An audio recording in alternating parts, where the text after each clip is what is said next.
I have to acquaint the House that on 16th March 2026, the Governor was pleased to address the members of the House. A true copy of the address has been laid on the table of the House. I have to announce to the House that amendments to the motion of thanks to the address by the Governor will be received by the Secretary Legislative Assembly up to 3 p.m. today, the 17th March 2026. All the papers are deemed to have been laid on the table of the House.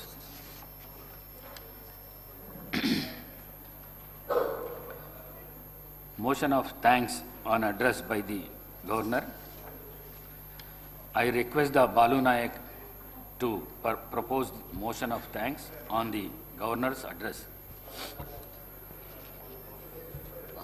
Speaker sir, I beg to move that an address be presented by Governor as follows: that the members of Telangana Legislative Assembly assembled at this 8th session are deeply grateful to the Governor for the address which he has been pleased to deliver to the members of 3rd Telangana Legislative Assembly on 16/3/2026. Sir.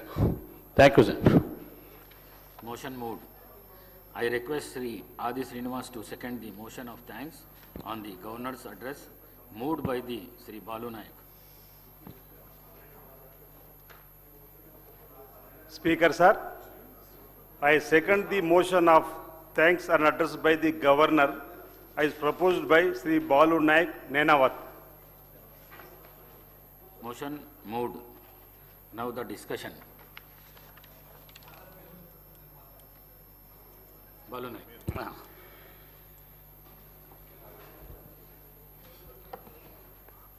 ధన్యవాదాలు sir. Governor గారి ప్రసంగానికి ధన్యవాదాలు తెలిపేటువంటి అవకాశం నాకు కల్పించినందుకు మీకు ధన్యవాదాలు తెలియజేస్తున్నాను సార్. రాష్ట్రంలో ప్రజారంజక పాలన కొనసాగుతున్నటువంటి ముఖ్యమంత్రి రేవంత్ రెడ్డి గారి నాయకత్వంలో కాంగ్రెస్ పార్టీ ప్రభుత్వం పాలన తీరును అద్దం పట్టేలా గవర్నర్ గారి ప్రసంగం ఉంది అని చెప్పి ఈ సందర్భంగా తమ ద్వారా యావత్ తెలంగాణ రాష్ట్ర ప్రజలను తెలియజేసుకుంటున్నారు. అధ్యక్ష, కాంగ్రెస్ పార్టీ ప్రభుత్వం అధికారంలో వచ్చే నాటికి రాష్ట్రంలో రాష్ట్ర ఆర్థిక పరిస్థితి ఆశాజనకంగా లేనప్పటికీ ప్రజా సంక్షేమాన్ని విస్మరించకుండా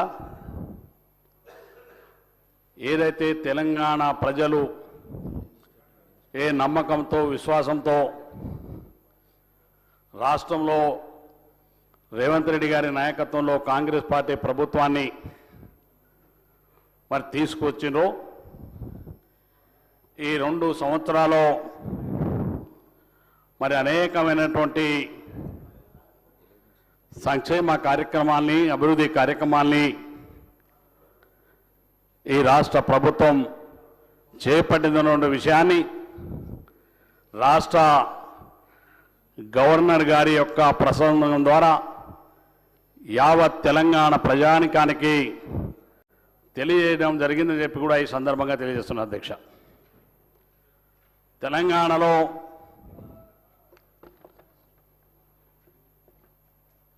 రెండు 2023లో జరిగినటువంటి ఎన్నికల్లో ఇచ్చిన ప్రతి హామీని నెరవేరుస్తూ రాష్ట్రాన్ని ప్రపంచ స్థాయి ప్రమాణాలతో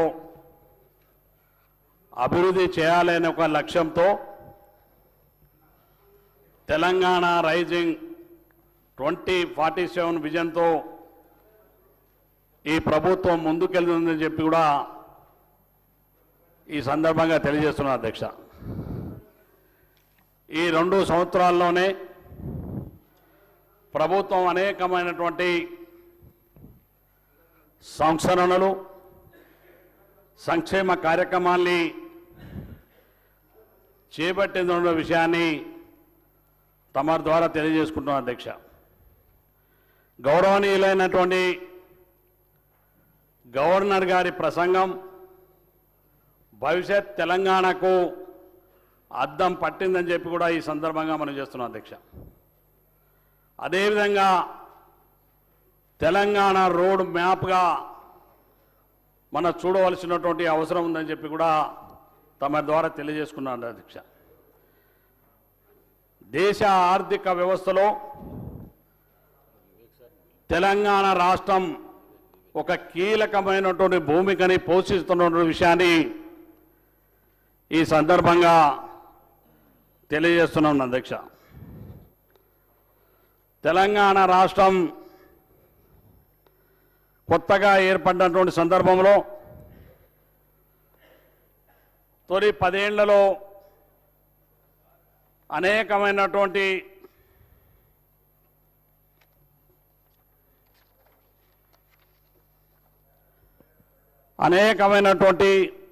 ఆర్థిక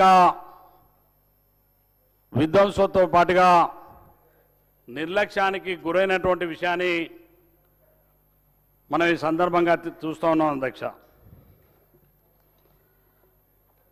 ఈ ప్రభుత్వం 2047 నాటికి తెలంగాణ రైజింగ్ అనేటువంటి నినాదంతో తెలంగాణ రాష్ట్రాన్ని దేశంలోనే మొదటి స్థానంలో ఉంచడానికి గౌరవ ముఖ్యమంత్రి గారు ఒక విజన్ తోటి ముందుకెళ్తున్నటువంటి విషయాన్ని ఈ సందర్భంగా తెలియజేస్తున్నాం అధ్యక్ష. తెలంగాణలో ప్రతి కుటుంబం సంక్షేమంతో పాటుగా ఆత్మ గౌరవంతో జీవించాలన్నదే ఈ ప్రభుత్వం యొక్క కార్యక్రమాల్ని తీసుకొని ముందుకెళ్తున్న విషయాన్ని తమ ద్వారా తెలియజేసుకుంటాను అధ్యక్ష. అందులో భాగంగానే ప్రభుత్వం ఏర్పడినటువంటి మొట్టమొదటి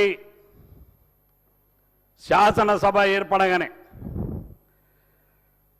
48 గంటల్లోనే ఇచ్చినటువంటి హామీ నిలబెట్టేటువంటి ప్రయత్నం చేసి మరి సఫలీకృతమైనటువంటి ప్రభుత్వం ఈనాటి రేవంత్ రెడ్డి గారి నాయకత్వంలో ఉన్నటువంటి కాంగ్రెస్ పార్టీ ప్రభుత్వం అధ్యక్ష. ఆనాడు మహిళలకు ఇచ్చినటువంటి మహాలక్ష్మి పథకంలో భాగంగా 48 గంటల్లో ఆర్టీసీలో మహిళా సోదరులకు ఉచితంగా బస్సు సౌకర్యాన్ని కల్పించి మరి ఈ రోజు వరకు సుమారుగా 269.68 కోట్ల జీరో టికెట్లు ఇచ్చి దాదాపుగా 9,222 కోట్ల మన మహిళా ఆడబిడ్డల ఆదాయము ఈరోజు పెంచేటువంటి కార్యక్రమాన్ని చేసింది ఈనాటి ప్రభుత్వం అని చెప్పి ఈ సందర్భంగా తెలియజేస్తున్నాను అధ్యక్ష. అదేవిధంగా పేదవాళ్ళు ఇవాళ గ్రామాల్లో వారి ఇళ్లలో వాడేటువంటి విద్యుత్ని అధ్యక్ష 200 యూనిట్ వరకు విద్యుత్ని ఉచితంగా అందించి